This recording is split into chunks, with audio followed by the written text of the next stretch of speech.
I love to think about and build on new ideas, old ideas, ideas that can make a difference.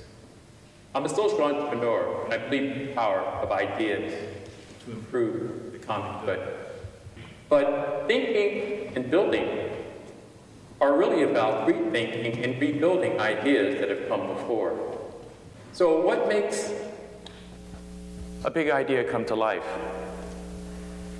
I believe that when our ideas are rooted in our core values, they can become bigger than life. I had that experience when I created the Good News Garage.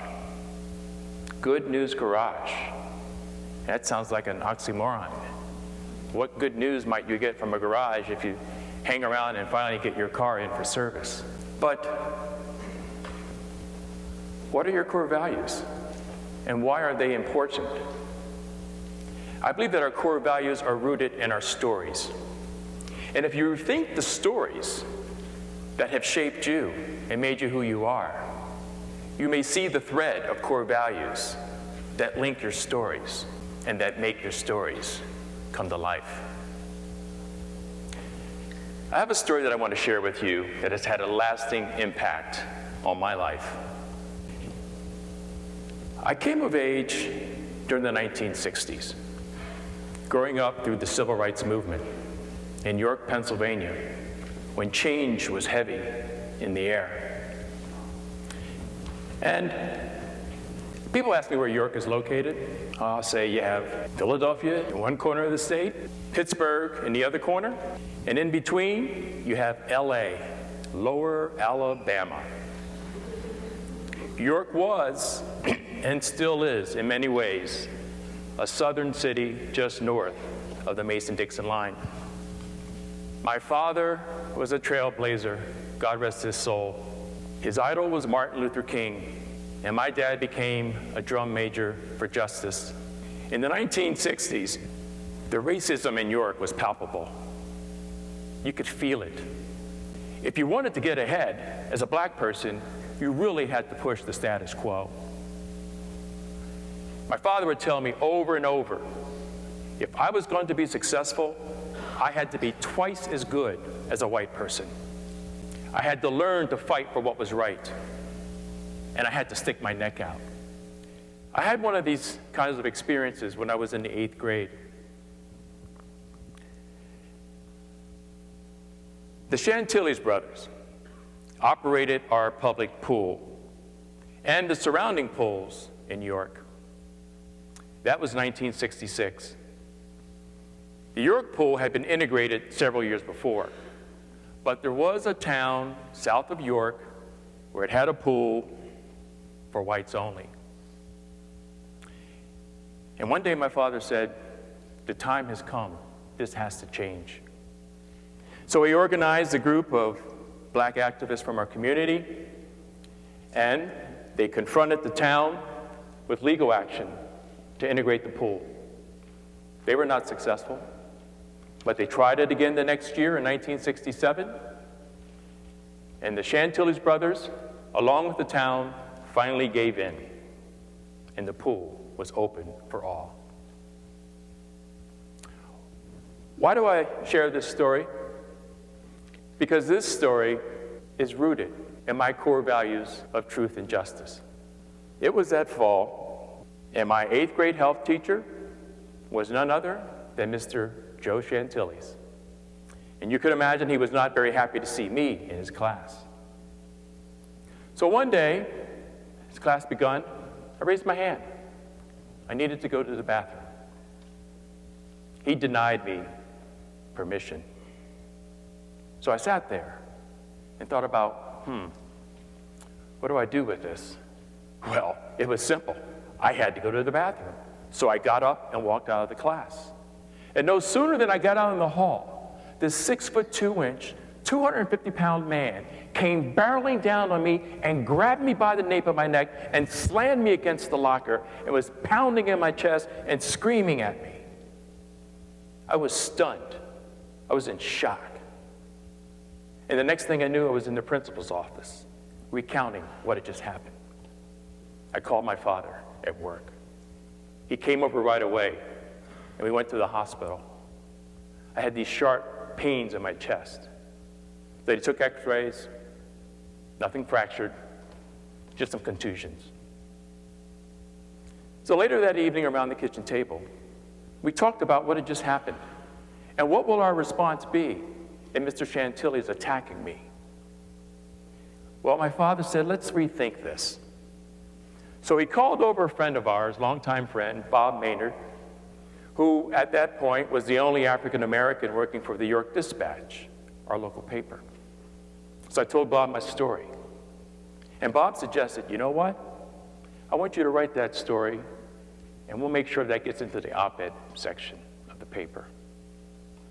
So I did, because I knew it was my turn to stick my neck out. The paper printed my op-ed, and Mr. Chantilly's was cool to me, but he never laid a hand on me again. And that experience really gave me the power to speak truth to power. And there's another important lesson I learned, the power of the pen. How it's not always the likely thing to do to return hate with hate. But I was emboldened by what I did and felt empowered to then confront what was before me, always rethinking my situation. So I ended up realizing that my future was one of truth and justice. So it was later that year when I decided that this was going to be my way to go. I realized that these values of truth and justice were going to be with me wherever I went. It was 1989 when I got a call out of the blue from a mutual friend of ours who had just relocated to the Inn at Essex in Essex Junction, Vermont. And NetGeek was looking to open up this second campus and was looking for a director of catering.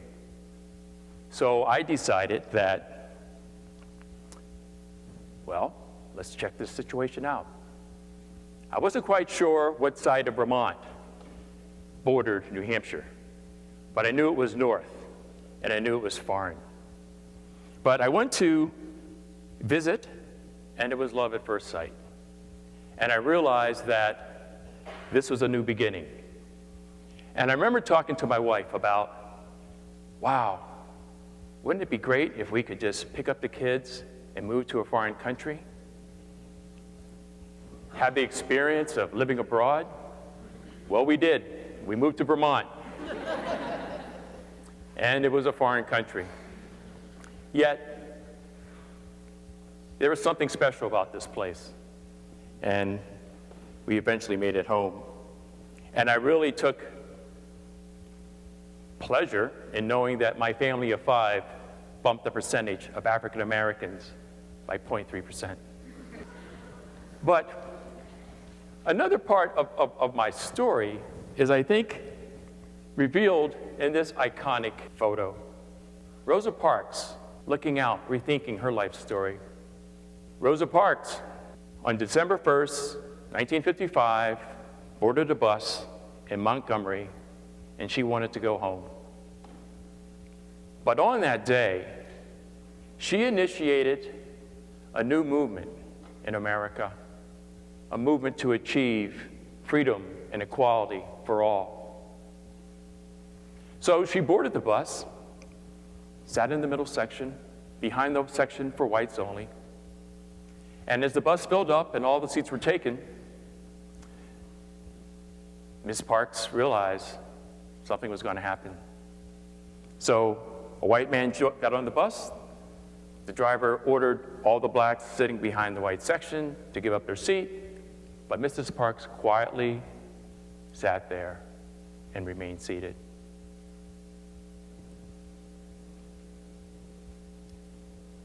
She created the cosmic wave of change in this country. She refused to give up her seat. She was arrested and convicted for violating Jim Crow laws. And she appealed the conviction because she made a formal challenge to the legality of segregation. There was a group called the Montgomery Improvement Association, and they were organizing the boycott, and they chose a new leader, a young Baptist minister who was new to Montgomery, Martin Luther King Jr. And Mrs. Parks' action sparked this boycott that lasted for 381 days.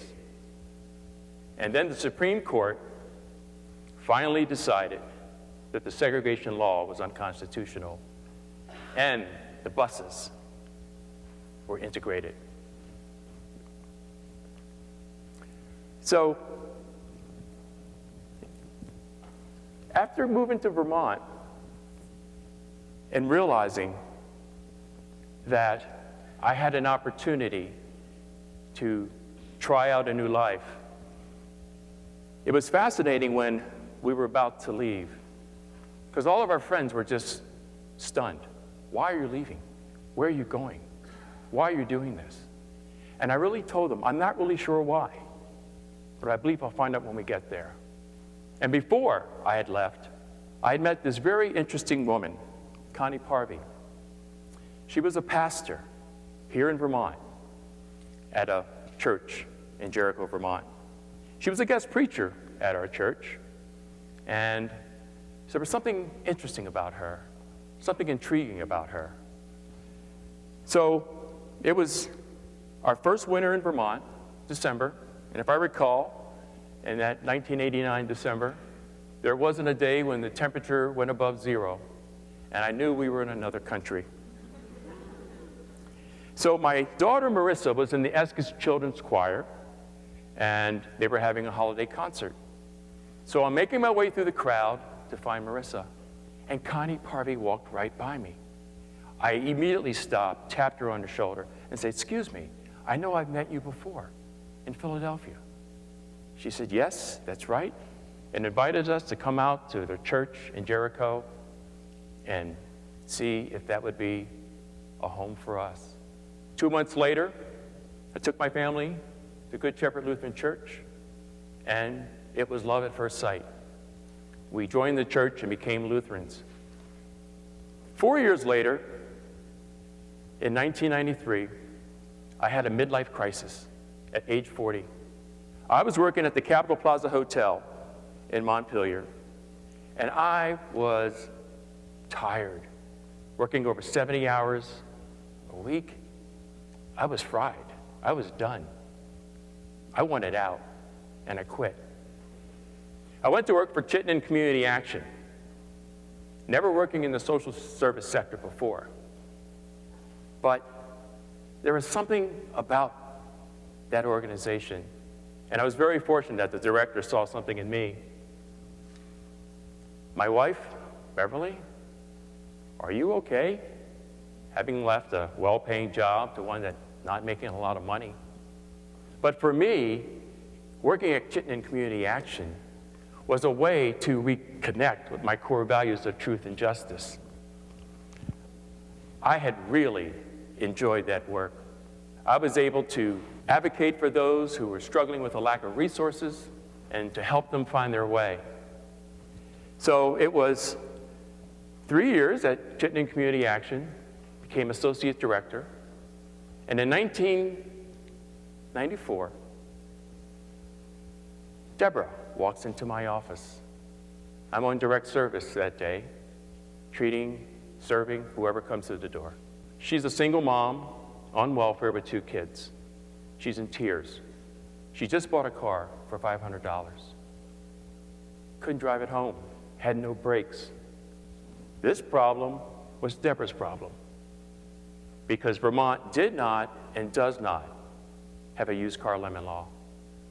That story outraged me. That was not right. So I tried to help Deborah as best I could. Didn't find the solution. Sadly, people like Deborah are vilified because when you go on public assistance, you're just there to get a free ride. Well, that was not the case. And I challenge us that very few of us understand the real story why people struggle with a lack of resources. And when we don't know the facts, we go back to these well-worn stereotypes. And Deborah was in that trap of being stereotyped. So, we don't have the facts. Well, why is she on welfare? And it was interesting. There was a study done by the Center for Budget and Public Priorities. And their study showed that over 90% of the people who receive entitlement benefits are the elderly, people with serious disabilities, and even people who are in homes that have jobs. Not the people that we label who can get a job but don't have a job. So we're given information that doesn't make sense, and we hear it over and over again, and we think it must be true. So right about that time, Lutheran Social Services was trying to set up its first program in Vermont. Connie Parvey was on the steering committee, and she invited me to come as an Associate Director of Community Action and to test out their key informant survey. I went to the meeting, and I was attracted to the group. So I continued going, even after my debut as a guinea pig. So I got on a team to go out and do surveys, to survey all the major nonprofits in the community. The information came back, it was overwhelming. The need and the lack of transportation equity was community-wide. I saw the group struggling with what to do, so I befriended a pastor who was on the committee, and I shared my idea. I called it the Good Samaritan Garage.